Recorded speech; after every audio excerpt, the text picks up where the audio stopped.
Our next story is from the United Kingdom. On Friday, it unveiled its biggest tax package in 50 years.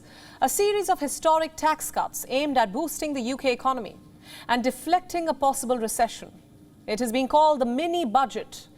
It entails freezing taxes on corporations, dropping payroll taxes across the board, cutting the highest tax bracket and temporarily subsidizing energy bills.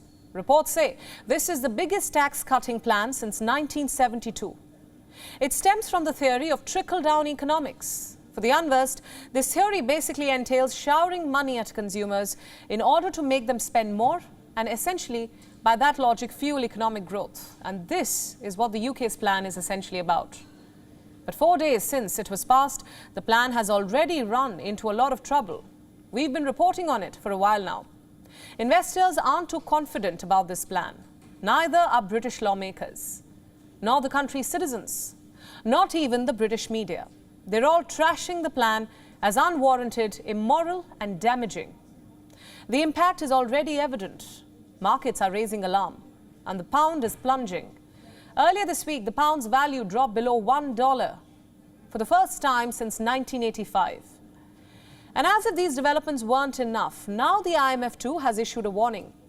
The International Monetary Fund, in a recent statement, has openly criticized the tax plan, asking the British government to reevaluate it. Remember, the IMF works to stabilize the global economy, and one of its key roles is to act as an early economic warning system. The UK has already received this warning, and this is what the IMF had said in its statement. Allow me to quote. "We understand that the sizable fiscal package announced aims at boosting growth via tax cuts and supply measures. However, given elevated inflation pressures in many countries, including the UK, we do not recommend large and untargeted fiscal packages at this juncture, as it is important that fiscal policy does not work at cross purposes to monetary policy." Now, this is a rare and stinging rebuke from the IMF, that too for a developed nation like the United Kingdom. To the best of our knowledge, the UK has never really gotten one in recent times. This says a lot about the lapses in its tax package. But guess what? Instead of paying heed to the IMF's concerns, instead of fixing the shortcomings in its plan, the UK is responding with bluster. At least its lawmakers are. Let's tell you about some of them. Lord David Frost, the UK's former Brexit negotiator and a close ally of its new Prime Minister Liz Truss. He has rubbished the IMF statement, calling it an advocate of conventionality. Allow me to quote from his statement.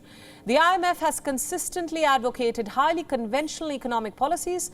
It is following this approach that has produced years of slow growth and weak productivity." Likewise, Sir John Redwood, another Conservative MP and a close ally of Liz Truss again. He has also slammed the IMF statement, a statement that he says reflects the errors of the past. I'm quoting again. "The fund didn't foresee the big inflation which they triggered. They didn't have sensible advice in good time to see off inflation. And now, late in the day, when inflation is very visible for all of us to see, they're suggesting taking measures to tackle it when the world has moved on." In other words, this MP is again blaming the IMF for the high rates of inflation in the UK.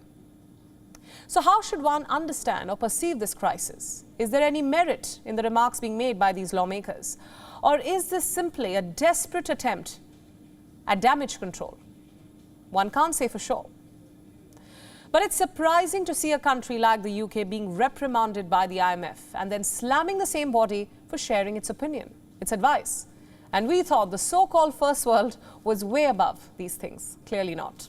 WION World is now available in your country. Download the app now and get all the news updates on the move.